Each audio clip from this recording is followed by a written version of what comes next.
Where did you just go? A robots factory funded by Bill Gates and Vinod Khosla, the I want I giant to just AI watched that robot company. on Yeah. YouTube the other day. It was super interesting.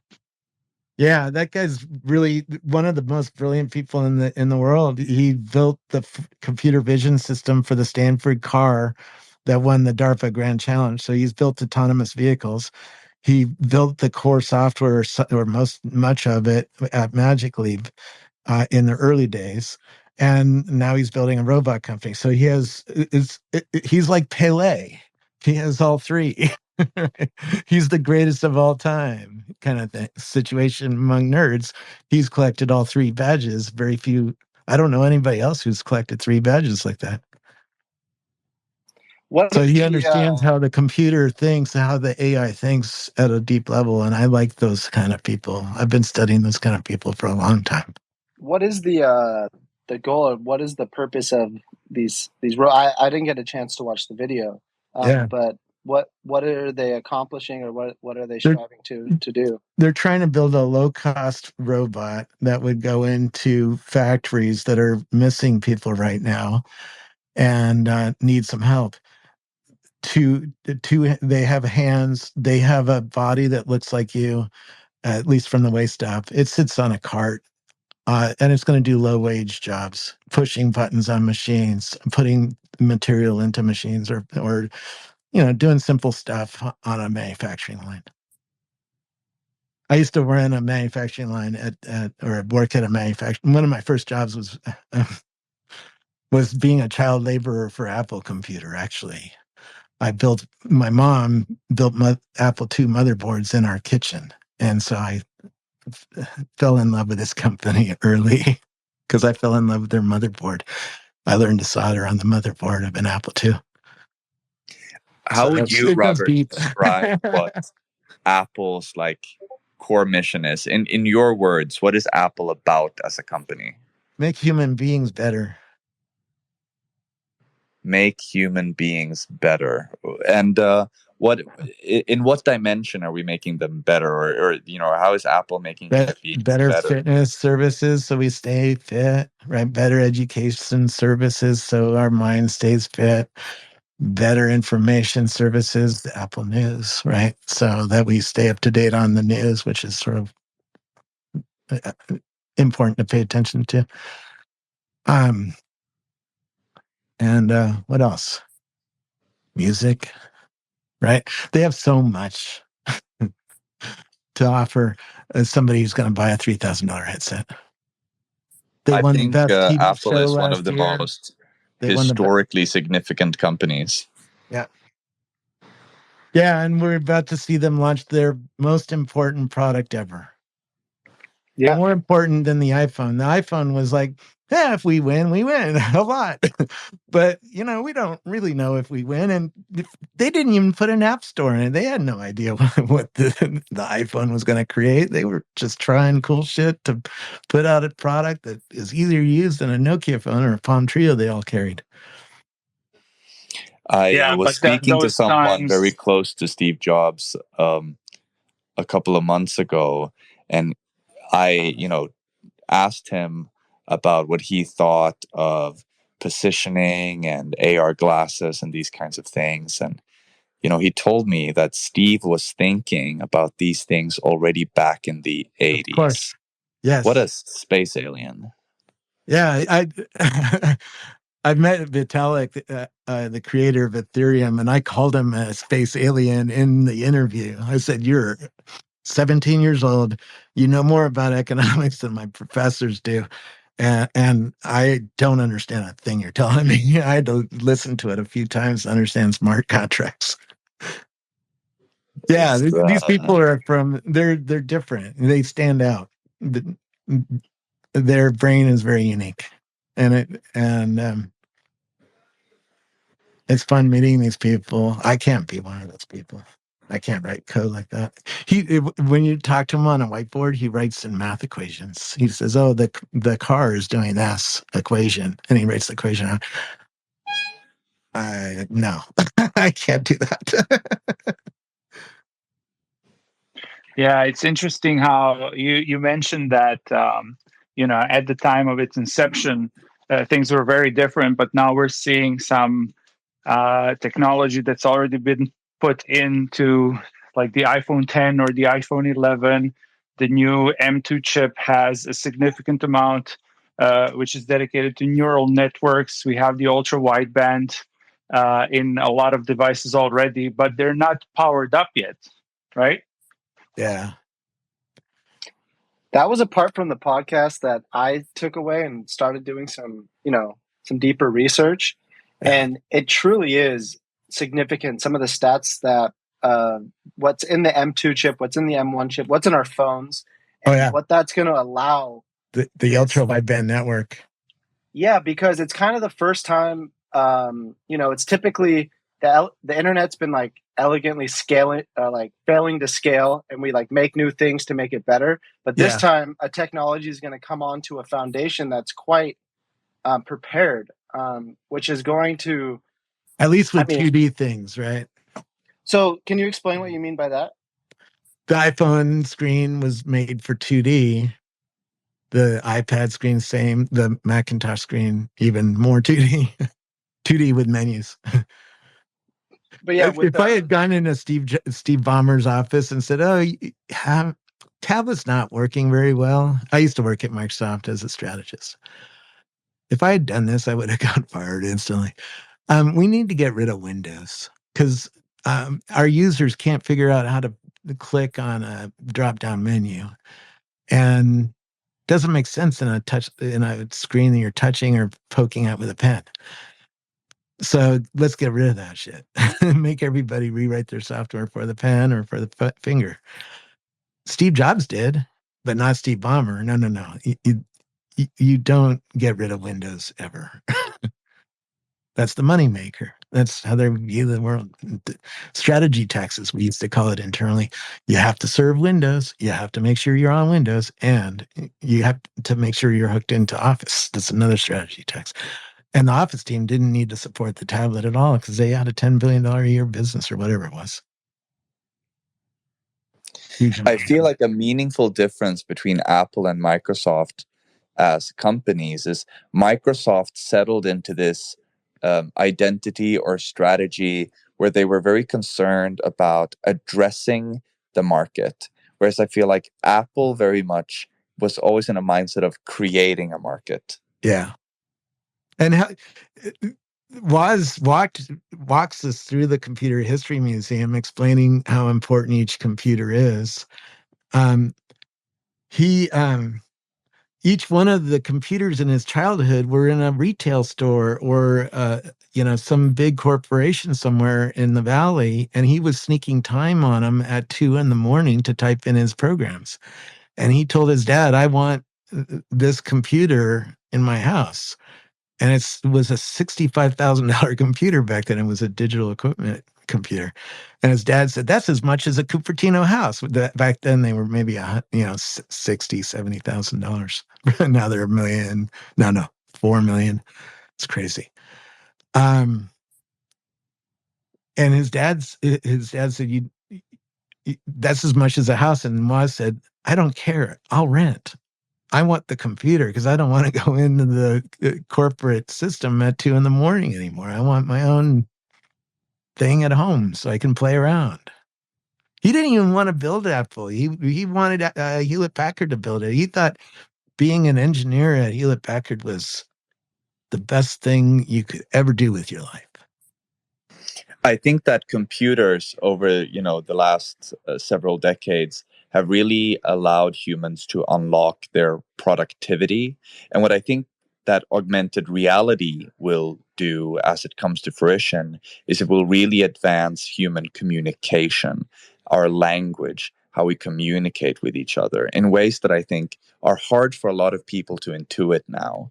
When we can start changing how things look based on how we feel about them, when we can get people to understand what it is we want them to pay attention to by really putting that in their visual field, this will have such a radical impact on human communication.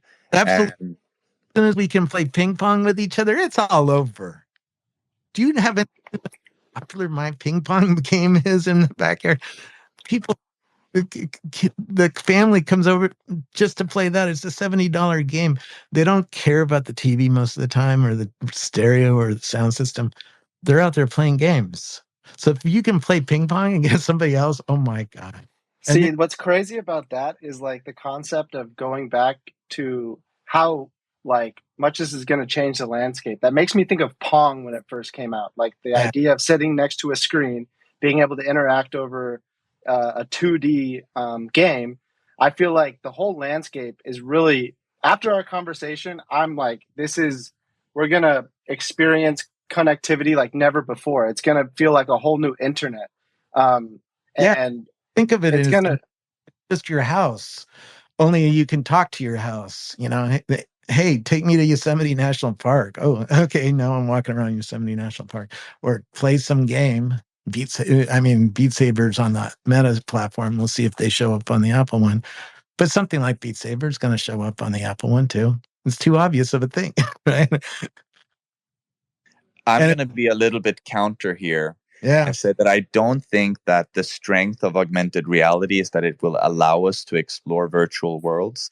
I no, think computers allow us to do that really well already. I mean, fantastically well already. What I think augmented reality will really unlock, that I think a lot of the industry hasn't grokked yet, is it will allow us to communicate about the real world in ways that just are not possible with human language today.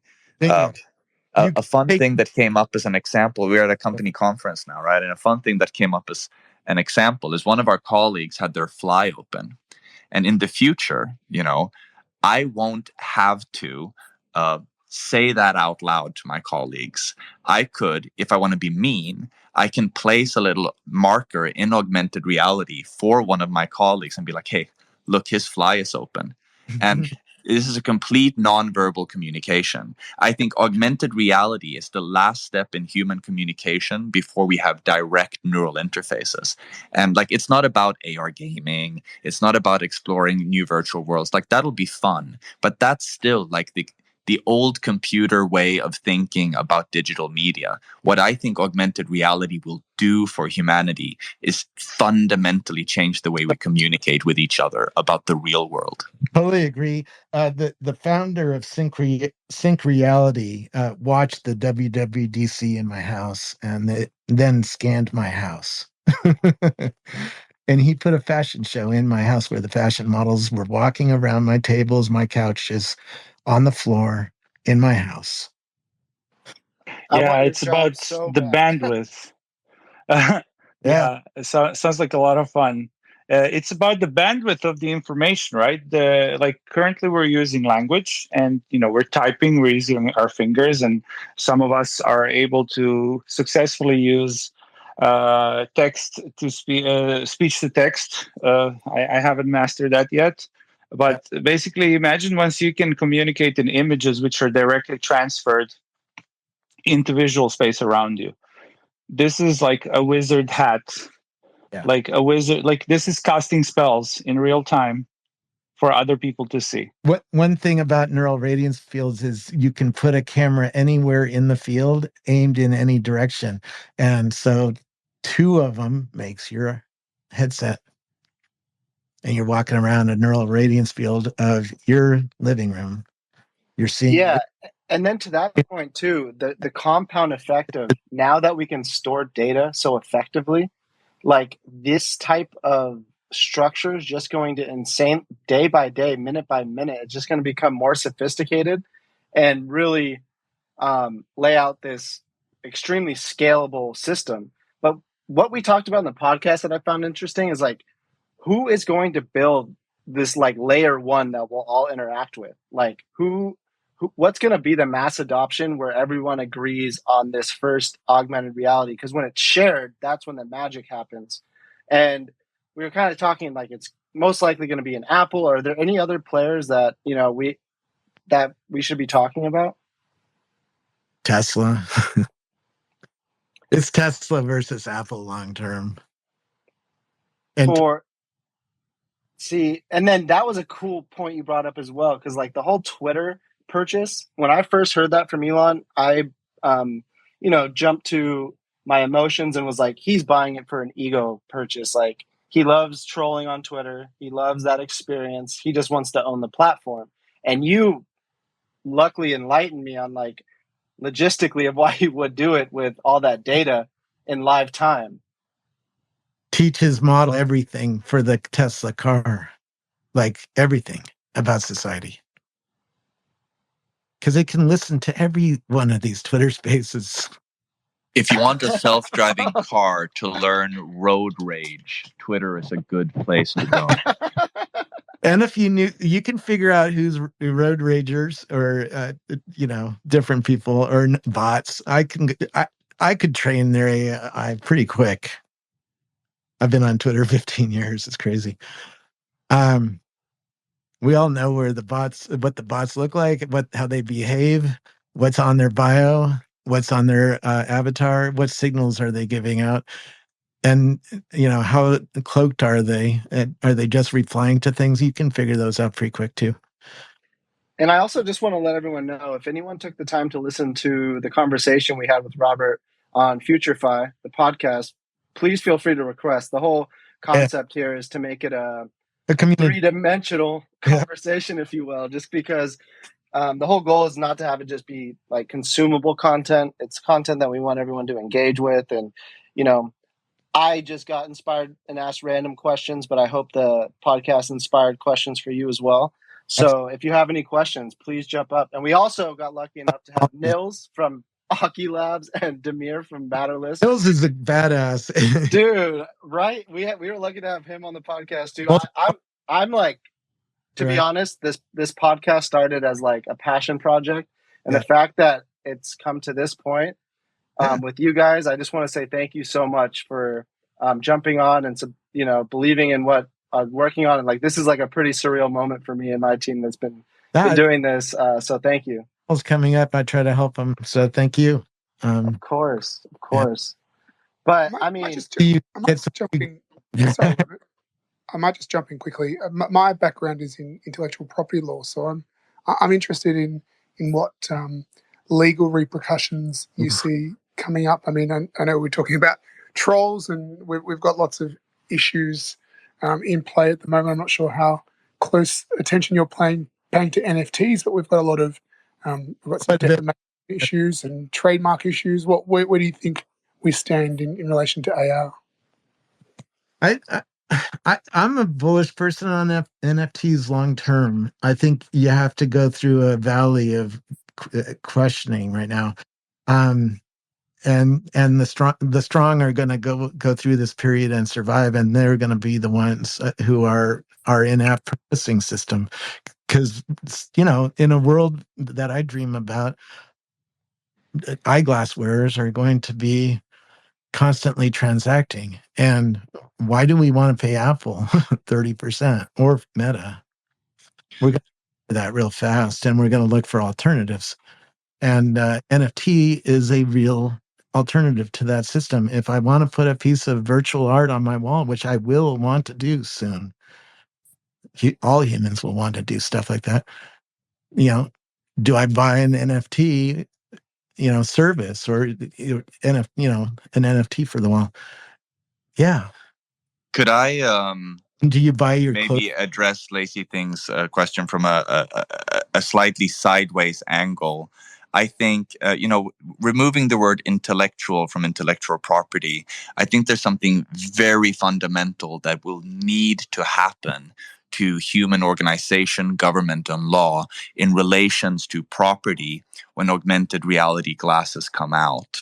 Because you may have noticed that today there are already applications that can in real time do things like, I believe NVIDIA showed a demo of this, remove cars from your visual field in real time. And that is incredibly dangerous to put on the face, like put in the visual field of a human. And very quickly, we will start having to realize that there are many things that we've never thought about legislating that we're going to need to legislate. And we're going to have to develop very quickly a concept of property rights, rendering rights in physical space. Because I believe that everyone from the US government to Apple to Google will want to be able to tell you that you can't render naked ladies in shared AR at a kindergarten school. And you're not allowed to, in AR, remove all the traffic from a highway. And you're not allowed to, in AR, write racial slurs in shared AR on other people. Like, there's so much legislation that we haven't even thought about that is going to be needed yesterday when Apple's glasses come out. And not just yesterday, but these people move so slow, and we're fighting with each other right now, right? It's a mess. DALL-E shows me the rules have already been broken. They ingested 225 million images without anybody's consent. The AI did, and now it spits back really amazing images. It dehumanized us at some level by doing that. Dan Greenberg, who started a company, made that point to me, and I agree with her. Yeah, no, to Lazy Thing's point, I invited him to the space because he's been bringing a large piece of education to, there's a current situation going on with Bored Ape Yacht Club and people using that image in other ways, but in a different token. So it really brings the question of like the understanding of what provenance will be in AR. And, you know, if you want to bring another JPEG in there and post it up somewhere, as like a quote unquote knockoff or something like that, like what that's going to look like. Because plus, if you want to bring a McDonald's into your piece of the metaverse, yeah, because like if it's not printed and from the corporate McDonald's wallet, like you can assume that it's not a real McDonald's. But now we're going to have this interesting, because it's so easy to bring a digital asset over. Are we just going to become a Sue happy metaverse, or like where do we live here? I hope not. We have enough dystopia to go around. We don't need more. But yeah, and I was also thinking, is it going to be like a very heavy DMCA issued place where you've got all the big corporates pulling out DMCA applications left, right, and center because you're using different parts of trademarks and other copyright within your space. And do they open up the ability to use certain kinds of music in environments? Just mark the songs that we can use inside our 3D environments, right? We'll pay the $10 a month. I think in a way the law steps in where our culture falls short. The stronger our culture is, the less we need of the law. And if the law is going to be slow to respond to this new technology, then I'm reminded of this quote from Damir that I'm often repeating, that transformative technologies require transformative narratives. Like, law is not going to catch up fast enough. We have to be consciously engineering our narratives so that they engineer our culture, so that our society will be ready to wield this technology responsibly. Yeah. Because the law is not going to catch up. And I think any organization that is, just focused on how do we bring this technology to market and not how do we bring about a human consciousness that is ready to use this technology responsibly is going to end up regretting a lot of the fantastic work that they do. Yeah. Yeah, and just something that I would like to address based on current kind of like provenance of NFTs and so forth. So my background, one of the things that I was interested in and what I went to university for is art history. And actually, there was a thinker called Walter Benjamin who in the 1930s and 40s already talked about the idea of reproducibility in the age of technology. So unlike works of art in the past, which could have been replicated by hand, in the 20th century, for the first time, we have the ability to reproduce through technology an artwork.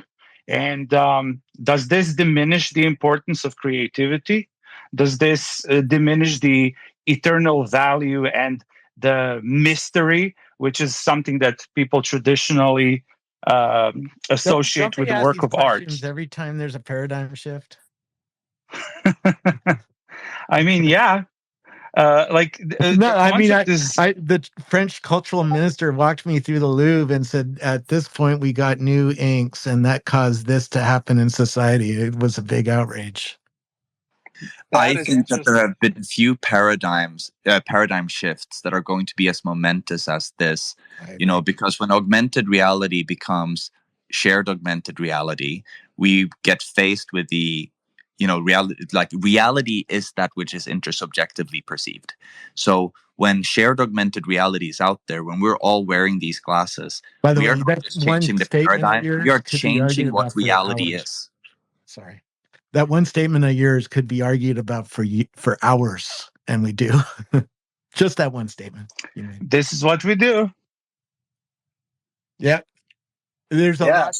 Dylan held many Twitter spaces where he brings up the issues you've been bringing up about consciousness, and they're deep. Damir, I'm curious. What are your thoughts on it? Could you? I don't know if you finished your thought completely on, as we move forward, if technology diminishes art, the ability to recreate art digitally. What are your thoughts? Well. Here's the thing. So, according to Benjamin, basically, what he says that the unique value of creating an authentic piece of art originates in ritual practices. There is a ritualistic nature to creating things that we kind of anchor our behavior in even today. There are meaningful things we do on a daily basis that are meaningful to us because they're routines that we give importance to in our daily lives. So the idea of reproducibility of an artwork in today's time really needs some sort of new framework because you can literally just copy it with a click. So there is definitely or talk to importance Dolly and get a variant of it.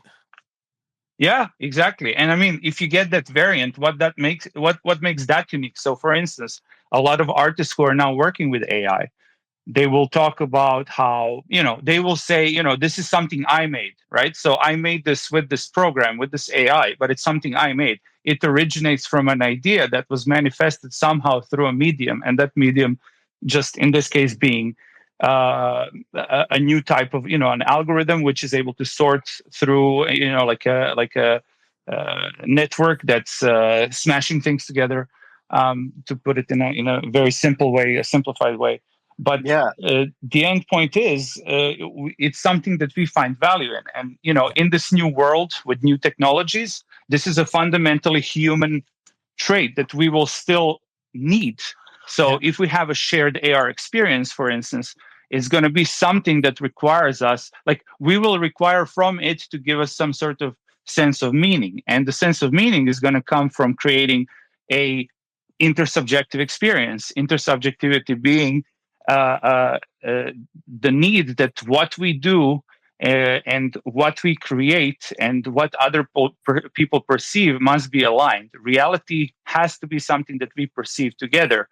And unless that reality is validated by other people, it doesn't feel right. It doesn't feel psychologically safe.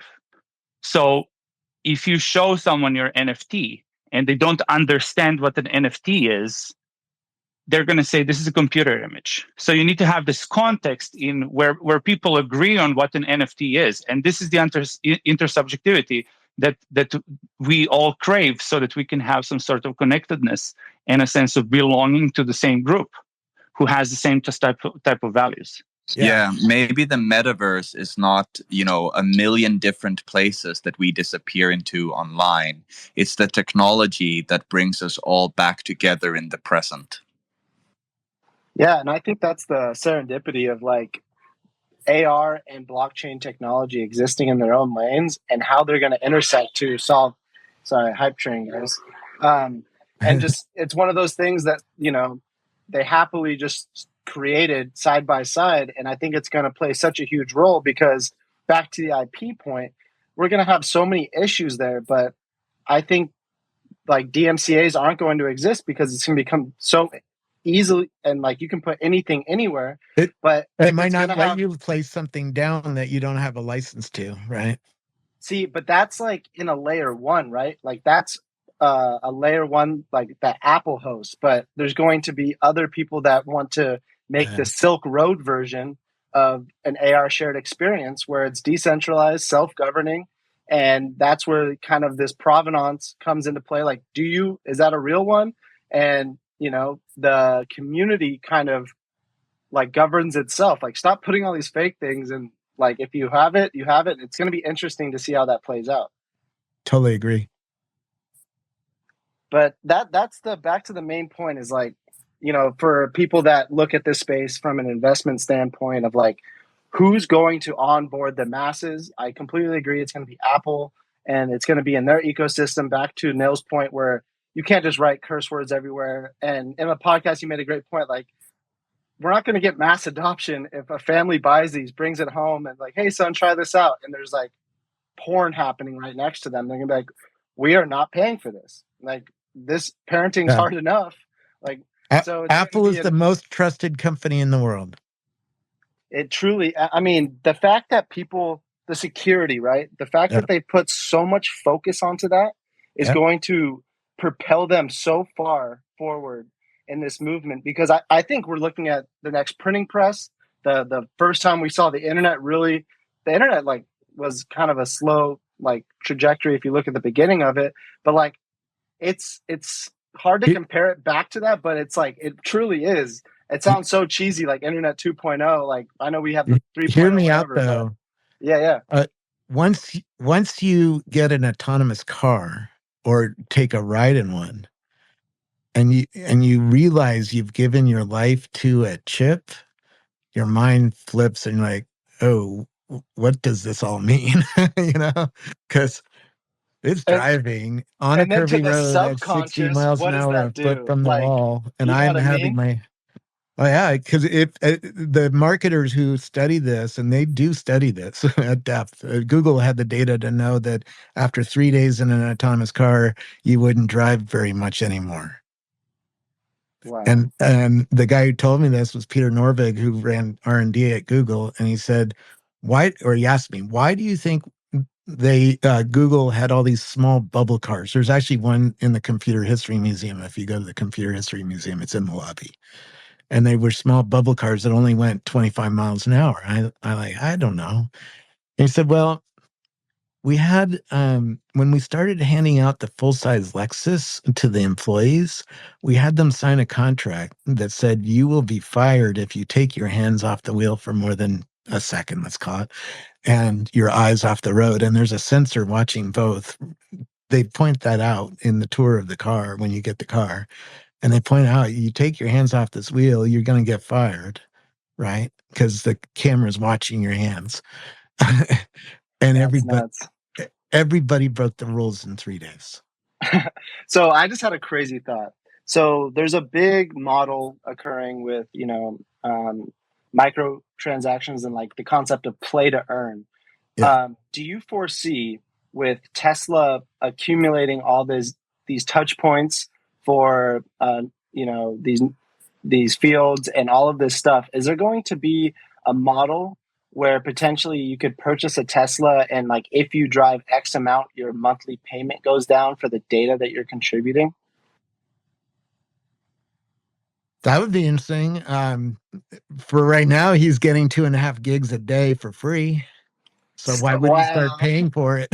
See, okay, but that's when people like start to understand that they can start to control their data, right? We're in this like gray zone. I know, but in a Tesla car, how do you control that upload? You have one choice. You can turn off most of it, and in the rules, it explains what you're turning off. Or you can turn it on, and it's streaming, 2.5 gigs a day right now, back to the mothership from every node, from every car. That's back to the serendipity of these two revolutionary technologies emerging side by side. Yeah. Like we go to these IP laws, we go to these things, and like the blockchain is here to help govern these microtransactions for people to contribute to an ecosystem where, I mean, that helps Tesla's model too, especially in the early days. Like data is for eternity. Yeah, here's one. I'm driving down the street. It recognizes garbage cans in the street, right? So it knows whether a homeowner has put their garbage out. It knows when the garbage truck's coming. It probably is following the garbage truck at some level as it's picking up the cans. I mean, it's endless. You start thinking through what this car sees. Are you familiar with There's one driving across the Golden Gate Bridge right now every 10 seconds. But Robert, by the crazy. time the AR glasses come out, the car's camera is not the camera that's going to be capturing most of the world. It'll be our AR glasses that captures you when you shave in the morning. Like, True. It'll know everything. Like, I don't think that Tesla's position here is as strong as you do, because I think whoever puts the camera on the faces of the humans is the one that wins that data race. And I'm really, really concerned about that, because Google has demonstrated with the geospatial API, and I feel that Niantic has demonstrated with Lightship, that they see a future where you will wear a pair of glasses on your face and there will be a camera on at all times that will be streaming data back to them at all times. And these companies will know what you're looking at all times. Forget following the garbage truck. Imagine Apple knowing whether or not you're still attracted to your wife. Ooh, ouch. Yeah. Can't get that notification. Oh no, it'll play games to make it pretty.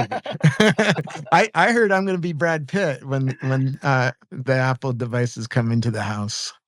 Oh I think this is one of the most like, we don't talk enough about how decentralization is going to be important for augmented reality, actually, because if positioning is going to be solved with a visual positioning system, like Google and Niantic say, if it is, then it's going to be really important that we decentralize that so that you can own the necessary data yourself at home. Not Niantic's digital twin, not Google's digital twin, your digital twin, so that you don't have to send every waking moment of what you're looking at to these companies. I bet Apple is going to copy the last 60 seconds out of this conversation and use it on stage, because they're building an ultra wideband network in the home. It's a mesh network.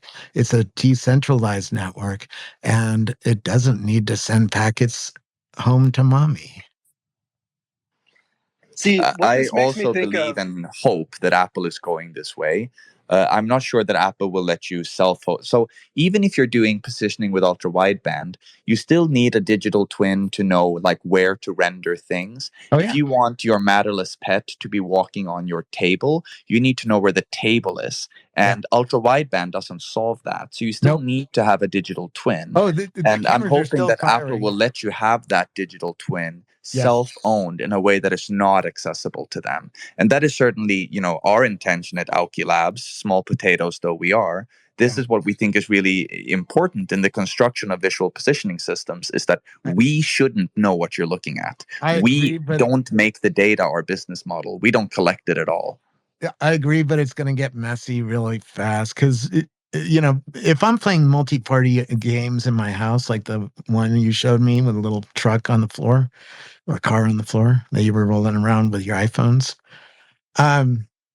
If I'm doing that kind of thing, I want to have you dial in and join the game. Now our packets have to go over the internet, so Russia's they don't actually. Even in Apple's ecosystem, they could go over their multi-peer connectivity framework and go straight direct peer-to-peer over Bluetooth or Wi-Fi or potentially over ultra-wideband. So the way we see it, no, like you could have private shared AR experiences that never touch the internet. Because back in the Skype days, when it was a decentralized app, to connect us, it would have to send packets to a cloud server. You're saying that we can now connect people en masse through an internet that's not the internet? So there's going to be a new level. Apple, among others, but since we're both Apple fans, Apple has an API in iOS called multi-peer connectivity that allows two devices to connect to each other directly. I get that if they're in the house close together, I don't. That's when we're doing shared AR, right? Is when we are together in my house. Yeah. Yeah, this is not mirrored AR, where you can project an image or an object into a separate virtual space. This is the actual application that real meat space humans will use when they're close together. And I would argue that this is still something that we crave most as human beings, like close physical contacts with other humans. If you look at it from if I'm playing a game with my kids on augmented reality devices, why do the packets need to leave the house at all? Everything should already be there, and they're just sending packets from machine to machine. But if I want to call a friend in, now is it a neighbor? I can see how a mesh network could be built to his house and back without talking to the internet. But to go further into like at calling that point, somebody of in course, when the Sweden, data is going over the internet, of course, someone could be listening in. Yeah. AR. And that is scary and Hi, guys. unfortunate. And, that's happening with our chat messages and stuff today already. Yeah. You can but at least, there will be a local domain of privacy to the ideal implementation of AR. That is new. We don't have that local dimension of privacy on the internet today. Yeah, that's true. New architectures are coming. It's exciting. Yeah. I just want to remind everyone that if you have any questions, please don't hesitate to come up. Nobody I have a bites. hard stop at 6, so I got to jump off and jump onto another. Gotcha. You got 15 minutes, but yeah. And then we are on all night long, so you can talk to me anytime. Definitely, I know where I'll be at. But yeah, sorry, I just didn't mean to interrupt. Just wanted to remind everyone and encourage too to come on up. But go ahead, Nils. So one of the things that I am very excited about, with the ethos of decentralization and the conversation that, the blockchain community has been carrying the torch for. As a crypto skeptic, I don't want to say that, all decentralization is blockchain, but the blockchain community has definitely brought decentralization back into the public consciousness. Yeah. And one of the places where I think decentralization is the most important in the future is for positioning, so that we can be in shared AR experiences without Google, Niantic, Microsoft, or even Apple listening in. And that's one thing you caught my attention with when you were demonstrating using 2 phones to run 2 separate cars on the same carpet, right, in the hall there. You said that it didn't know anything about the room until you started up the app. Yeah, that's right. So our calibration method is not based on knowing what the room looks like. Our calibration method is based on understanding where the phones are relative to each other. And each phone has its, own ad hoc understanding of what the room looks like. That's just what SLAM is, right? But the phones don't need a central authority, a geometry store. Which is essentially, what Google and Niantic do. They have this central geometry store that the phones can reference. Instead, we just reason peer-to-peer in positioning. We try to just figure out, where is your viewpoint? Where is my viewpoint? Rather than reasoning about where is the table. So our approach is much more around, hey, in our shared visual field, I see a floor. I'm pretty sure you see a floor. We should both independently render the car on that floor. So rather than sharing the geometry of the floor, we can do things like share floorness as a simple message live across the wire. Oh, that's smart. And doing that means the phones don't need to heat up as much because they're not doing as much computer vision. They're just comparing a few triangles on the floor.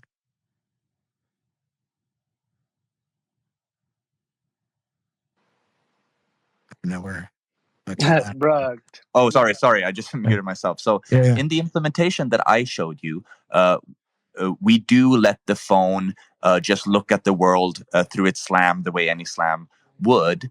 But as the peer-to-peer positioning gets better, if we manage to get the ultra-wideband triangulation as good as we hope it can get, then in theory, yeah, you wouldn't need to run very much computer vision at all. It is possible, in theory, if ultra-wideband gets as good as we're hoping it will do, to have a local central authority that holds the geometry data that was captured by other cameras somewhere, other computer vision somewhere, and the device that you're holding in your hand or have on your face does not have to do computer vision because it just gets its pose in that space from that local central authority. And that's essentially how we envision the perfect pair of AR glasses for your home. Is you have a couple of ultra wideband anchors in your home. Maybe your home pod is one of these anchors because it has an ultra wideband chip in it already. Bear and your tags. AR glasses don't have a camera on them at all. The AR glasses don't have a camera on them at all.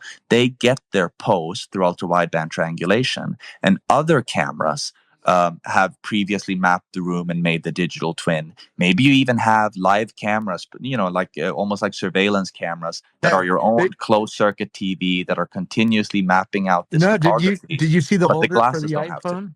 Did you see at WWDC they had a thing a connector for your Mac so you could put your iPhone in a holder so that you could use the better camera on the back in a Zoom call, right? That was brilliant. What a great Right. Yeah. feature. I So really And, like that. hold and on. you could see the The desk. the 3D sensor on the front of the iPhone is blinking at me right now 10 times a second. You can see it if you put a Quest on and watch the little 3D sensor. It's putting a grid of light on my face, so it's tracking my face. The other side could also do the same thing, right? It could throw out little lines of spaghetti to your walls and see exactly where it is in 3D space just because of the 3D sensor, the LiDAR, without even turning on the camera yet. It's going to be really accurate. That's great. Alistair, I don't know if that's all right, came up. If you have a question, would love to hear it or just anything. Hey guys, really enjoying the conversation here. I just want to pose an explorative question to you. Yeah. I was pondering, well, if we have a lot of people that will be neurally augmented, and as we were talking, like there might be people will get essentially like the possibility to experience more sensory modalities than a standard human would.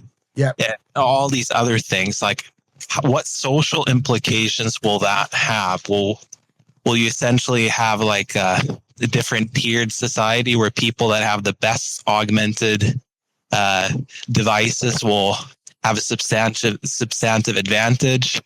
Like, will there be legal differences that will have to be addressed between augmented versus non-augmented humans, etc.?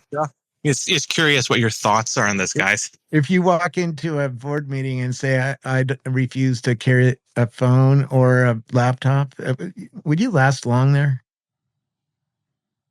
No.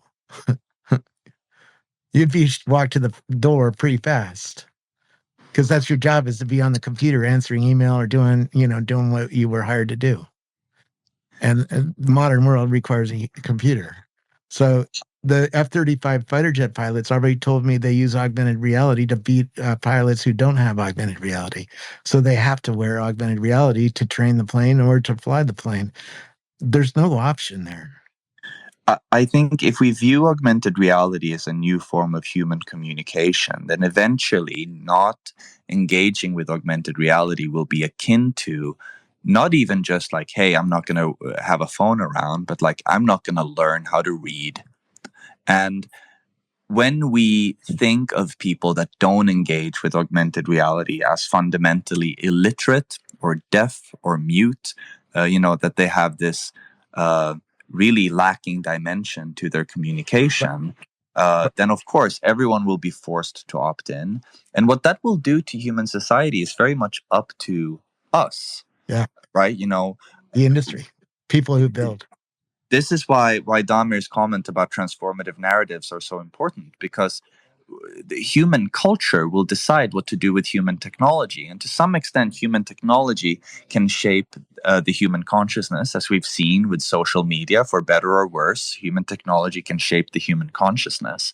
But unless, as a society, we get in the business of actively managing human consciousness, we will have no way of knowing what this really radical transformation in human communication, what kind of utopia or dystopia this technology would build.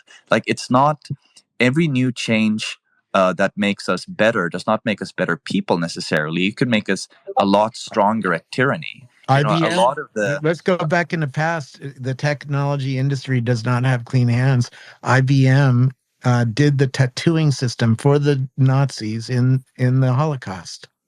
Every Jew had an IBM stamp on them. Yeah, this is why we need to think deeply and responsibly about this inevitable, ever-present spatial internet, which has personalized digital experiences which span the physical and virtual worlds. And it can instead change of what you believe. Yeah. Instead of a clear-cut divide between material and digital things, what we call real is actually becoming a spectrum, which is ranging from physical to virtual. So, for instance, right now you're listening to this Twitter space, and you're dividing your attention between what you're hearing and the space that you're in. So, a part of you is online, and a part of you isn't. But it doesn't feel like a division, does it?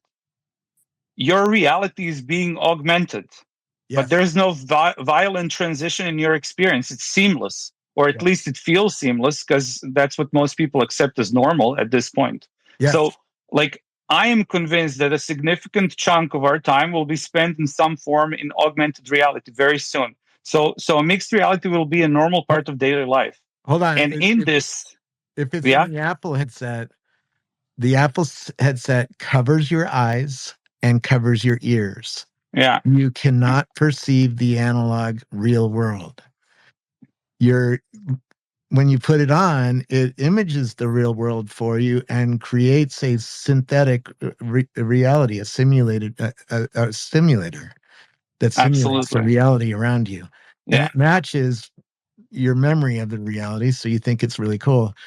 But you're not hearing the real world and you're not seeing the real world. You're seeing what Apple wants you to see. And it's completely a virtual reality environment, but nobody is going to call it VR because it looks real to people. Yeah, but I mean, partially. Sorry, if I could just finish my point. So, absolutely. Like, I agree, and this is up to the provider of these experiences, but also, it's a market. It's a free market. So, like, the market's going to decide. So, like, the vision that we have is we have these virtual companions and toys and experiences that provide a sense of togetherness. These companions, they can give you information, they can offer advice. There's commentary on some matters which are relevant to you in both virtual and real spaces. But, like, the point is to create these different layers of realities that we can all experience in the same environment or physical space, where you can intervene in this space. You can paint it in any way you see fit. So, what do we want this canvas that complements reality to be? So for us, we see it as a place where we can experience things together. We can have virtual companions that we consider real, digital things which are real, and experiences that are enhanced by this completely new medium, which currently is, like, we're not able to experience it because, like, what we're doing right now in audio, we cannot experience this in AR yet.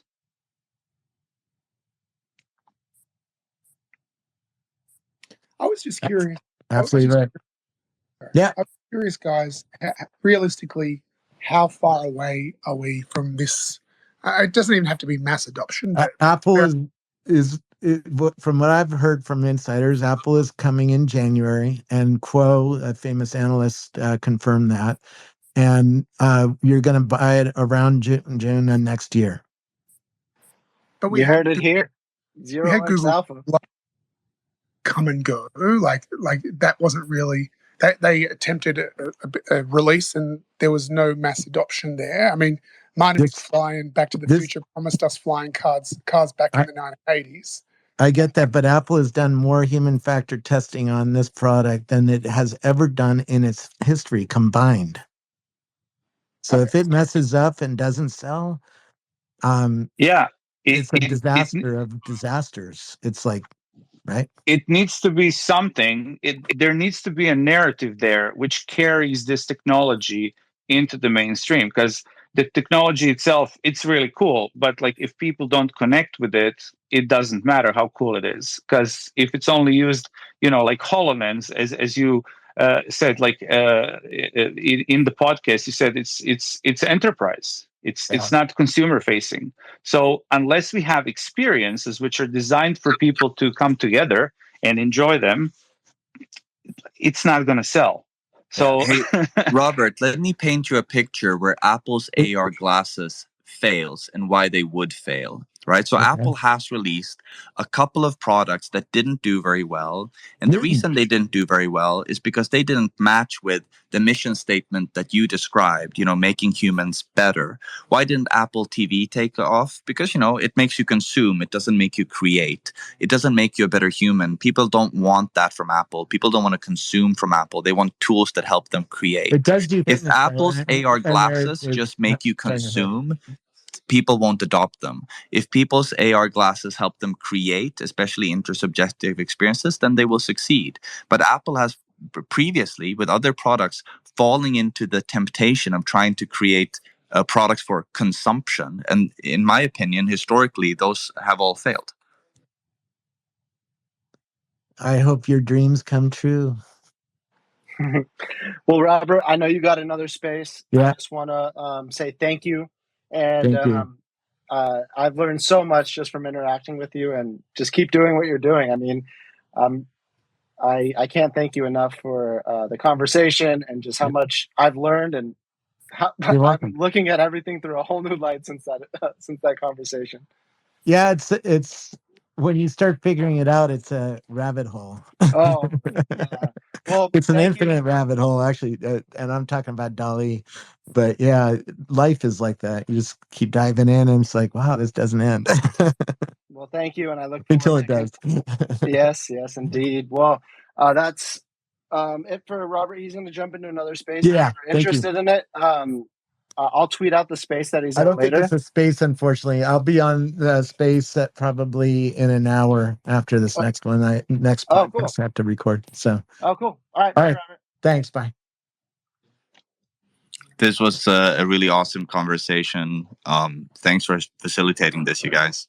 Absolutely. Yeah, thank you. Thank you so much for inviting us. Yeah, Niels Demeter. It's always a great time having you guys. I definitely appreciate it. Yeah, it was. I can't believe that all came together as smooth as it did. I mean, I'm definitely going to download that from Twitter, and I'll upload a copy, because we did just have some of the biggest leaders in AR just talk on the topic. So that was something really special. Thank you for creating this space, for making a room for us to be in. Yeah, absolutely. Yeah. This was definitely we are all in the same room experience. Yeah. And before I leave and fall asleep, because it's 3 a.m., I just want to leave you with one quote, a short quote by Chris Dixon. And this quote goes, "The next big thing will start out looking like a toy." I like it. I like that a lot. That speaks volumes to your project as well, and just NFTs in general. I think that's like kind of the narrative that's spun around them, is it's quite silly. They're JPEGs, and we're really on like the people that understand the next step of this, like Robert and you guys, really get the big picture. And when people are just talking about swapping JPEGs and things like that, they're ignoring the fact that we're building, or people are building on top of a blockchain that will allow provenance to exist in AR, which is going to be a huge factor. There's going to be a lot of other elements that the blockchain will contribute, and vice versa. It's going to be an interesting next, I guess, like you said, next year, June next year, we can see these on the market. And that's when, like, back to your point, Nils, we'll see mass adoption, or if it doesn't, I thought you made a brilliant point that consumers of Apple, their products help them create. Fundamentally, that's true for all of their successful products. And how and if they allow that to exist in their glasses is going to be extremely interesting. And I can think of a few ideas of how they would do it, but how that rolls out is going to be pretty pivotal. Like, I think it's inevitable that we get there, but it's like when, and then that's going to be an interesting point. If you want to elaborate on that a bit, but if you want to head out too, completely understand. But I thought that was a great point. Thank you. A couple of failed Apple projects spring to mind. You know, when I was a kid, Apple was developing a game console that didn't go anywhere because that's a consumption product. Apple TV didn't really go very far because that's a consumption product. The home pods didn't really do that much either because they're largely a consumption product. All of the creative tools is what people like because that's also the brand that Steve had the brilliance to create. You know, the Think Different campaign is like an amazing reverse branding campaign where Apple doesn't brand Apple. Apple brands you. Apple gives you an identity as a creative and an Apple user. You know, when you buy an HP laptop, there will be an HP logo facing you. But when you buy an Apple laptop, there will be an Apple logo facing outwards, representing you. Apple gives people this identity as creatives. That's their brand. That's their, that's the consciousness that people that they put people in. So I wouldn't buy a consumption product from Apple, and I think historically that's what we've seen. And I think what's interesting though, just to that point, is their like groundbreaking presence in wearable tech with the Apple Watch is something that I don't think any other tech company is able to really come close to. And I think, there's that presence of like, I don't know, it's almost worn as like a fine watch in some situations. And I feel like, but I don't consume the Apple Watch. Sure, I buy it as a consumption item in that sense. But what the Apple Watch does for me is it tells me how many steps I walked. It tells me my heart rate. It allows me to be a better person. Sitting on my couch watching TV doesn't make me a better person. I think in the same way, I think that the clear use cases of the AR glasses, such as like something like a workout it can help you do. But I hear you, and I think that's going to be the first few applications that get applied to it. If they're consumption based, I'm going to remember this conversation for sure. Well, I want to add in here as well because it's something that I'm seeing in my field of work, which is education, that AR glasses could be huge in the education space and being able to facilitate bringing something that I recently before had to have a picture of and point at something. If I'm teaching, for me, I teach nuclear operations.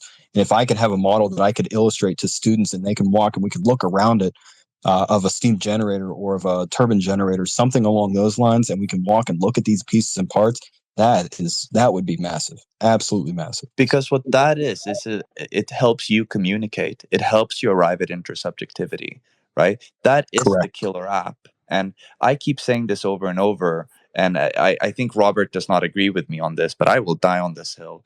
We don't need glasses with neural radiance fields and great 3D graphics. What we need is to be able to intersubjectively see things in the world. If I could, just to illustrate what that means, could I share an anecdote from my recent trip to visit Charlie, Matterless's creative director?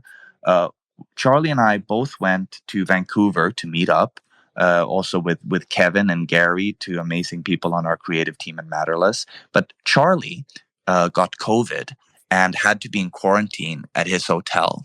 And his hotel was right across the street from my hotel. So when I stepped out on my balcony and he stepped up to his window, we could see each other. And we gave each other a call, and, we had a conversation. And because we could see each other, it felt a little bit more real. And what ended up happening is we started looking at the Vancouver skyline. And we started talking about, which pieces of architecture we like. And we realized how amazing it would be if we could just show each other in AR which building we're talking about. Just like put a little marker. Like, I like that one. Oh, yeah, that one. Because that's not easy to do when you're across the street and you can't point. Do you see what I mean? I can't point when we're across the street from each other. And we were just, kind of meditating on this, like, wow, it would be really amazing if we could show each other what it is we're looking at, if we could help guide each other's attention. And at that moment, Charlie's mind went somewhere else, and he was like, oh, actually, there's this painting in my room that I want to show you. But of course, as soon as he turned around and went back into his room, there was now no way for me to see what he was seeing. So he was like, shit, I have to take a photo of the picture. And I said, hey, Charlie, stop right there. Interrogate your mind right now. What just happened to your consciousness when you realized that you are no longer in the same space as I am? Because I can't see the things that you see. And it's like, yeah, you're right. I'm in a new space now. We are no longer in an intersubjectivity, and this is undesirable. I want to come back out to the window. The killer app for augmented reality is that it helps us be in the same space. That's what it is. We don't need 3D. We don't need these things. We need to be able to communicate with each other so that we know that we're seeing the same things. Yep. No, I agree with that completely. And it's also, so me personally, whenever I am teaching, one of the things that I really dislike is remote learning. And I always tell my students, if I have them, listen, you have to have your camera on. We need to be able to see each other. One, I can judge your facial expressions, but also I can point to things, and I know that you're seeing what I'm seeing. And that intersubjectivity within the education space is, without a doubt, one of the most important things. It's very difficult to do it without it. The metaverse should be a project to bring all of us into the same present moment, rather into 1,000 different virtual realities. I love that. Yeah. Yeah, and I mean, that's what cements the whole idea of that experience is if you're wearing the glasses and you see something, it's one thing. But if someone else agrees with that, now we're talking about a reality because the social aspect there of someone saying, yes, that is that reaffirms and concretes you into that moment. So if it's not shared, I mean, you don't truly have a reality, in my opinion. You have kind of your own, I don't know what the word would be, but you're kind of in your own environment. But once it's shared, your own space, like you say, in separate spaces. Yeah, you're in Twitter Lala space.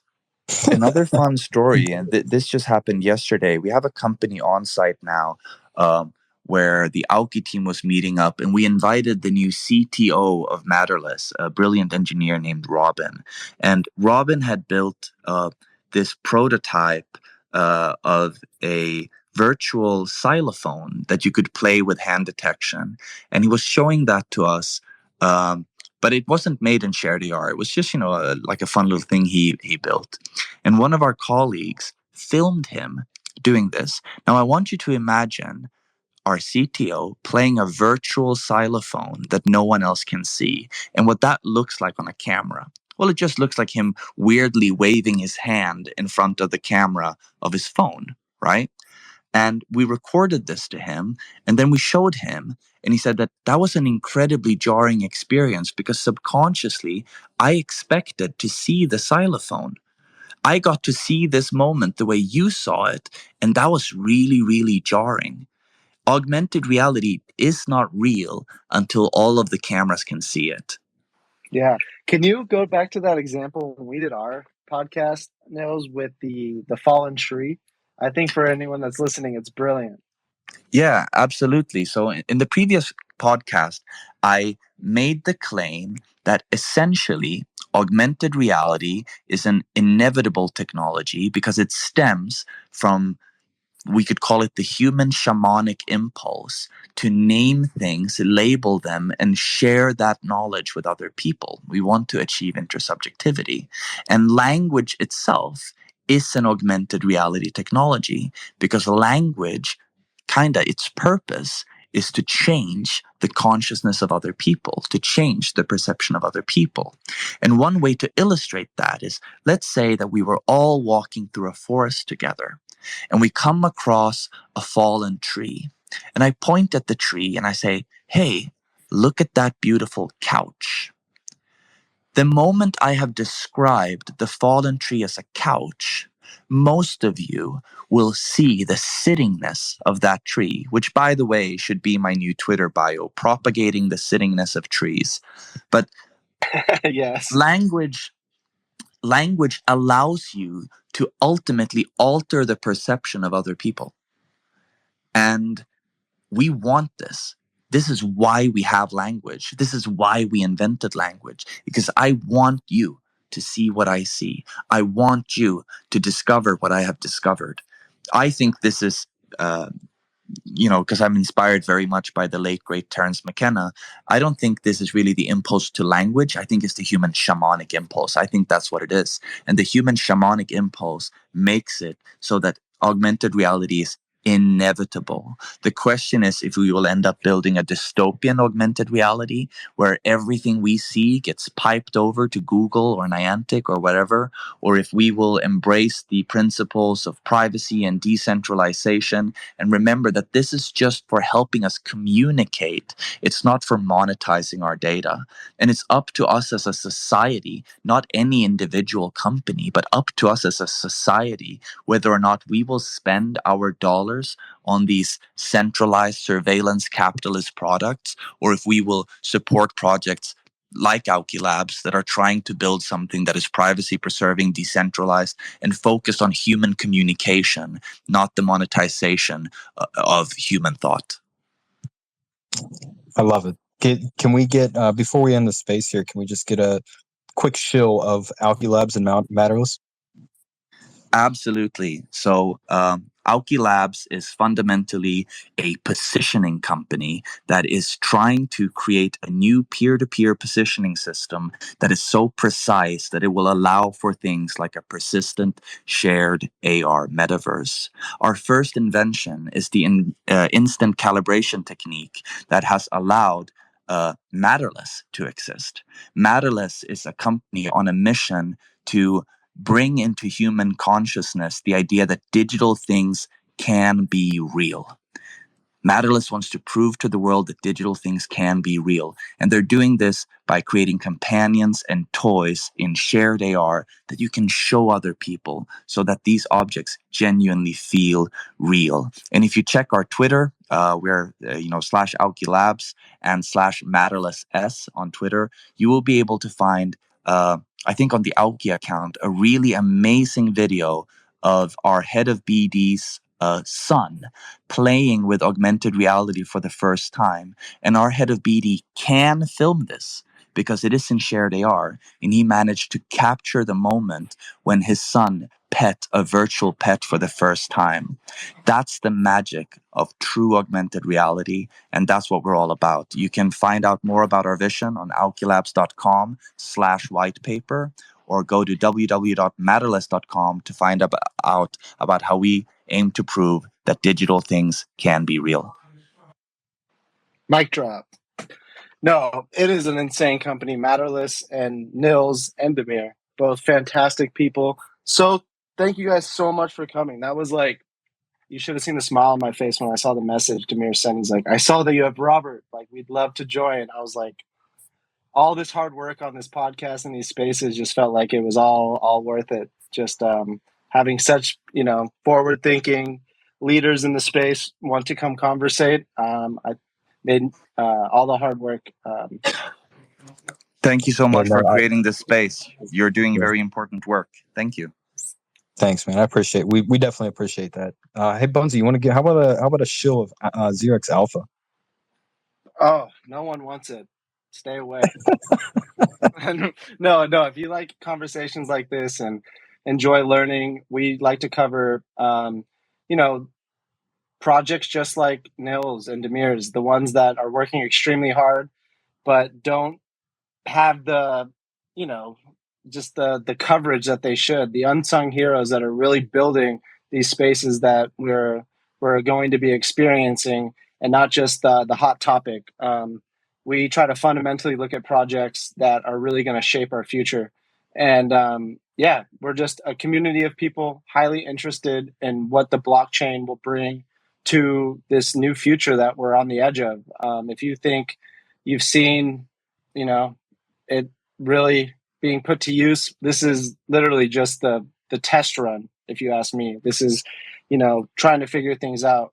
But yeah, we do the podcast. We have the model that we do is we bring on a guest and then we open up these spaces. So it's a 3D conversation, if you will, you know, that's more dimensional where you can interact. And it's not one way consumable content. It's not something that you just listen to. If you have questions, come bring them to this space. We can discuss it because I feel like that is the best way to truly learn, is to get your direct questions answered. Otherwise, if you're left with a little bit of unknowing, you kind of leave like, oh, well, I didn't get it. I'm out of here. So our main thing is education, and yeah. So if you enjoy this, you know, give everyone in this room a follow. I think we found our corner of the internet that we all enjoy these types of things. So, but yeah, I thank you guys again, Nils, Demir. You guys were like the first ones to believe in our project and get onto our podcast with 10 people following it. So appreciate you guys. Thank you. Good night from Portugal.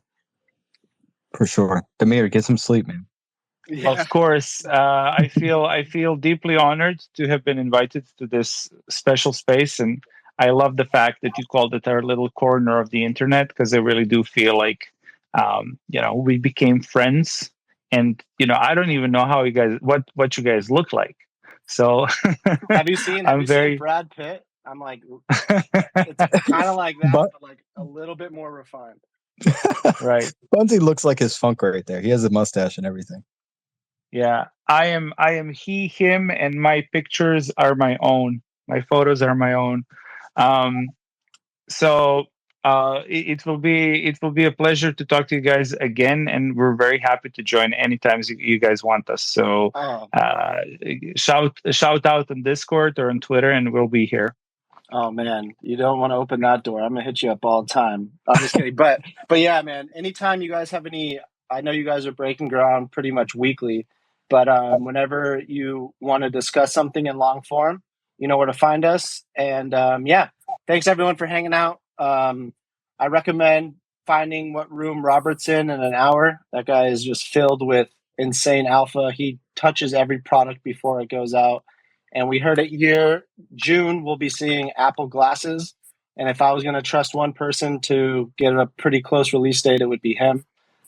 So that was pretty big information. Yeah. One thing that I want to say about Nautilus, if I may, is that we have our 0.5 build, which is coming out in a few days.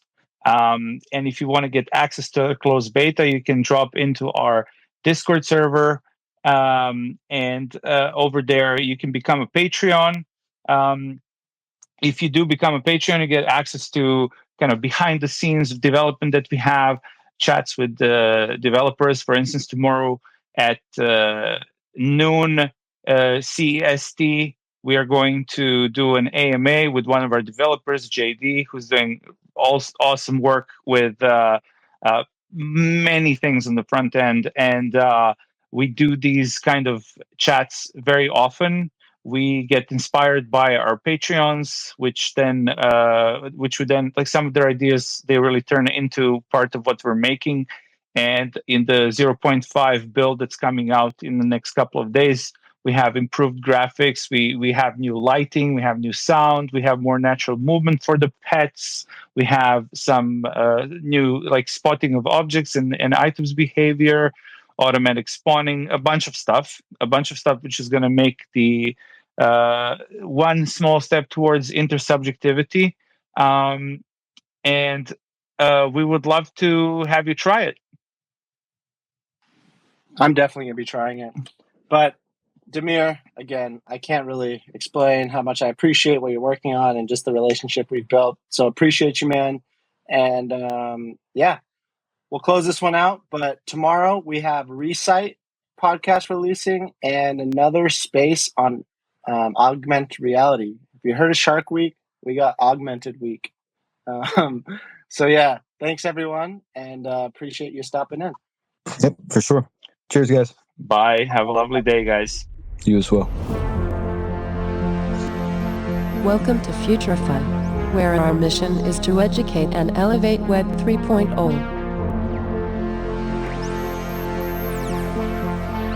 Prepare for exploration in 3, 2, 1.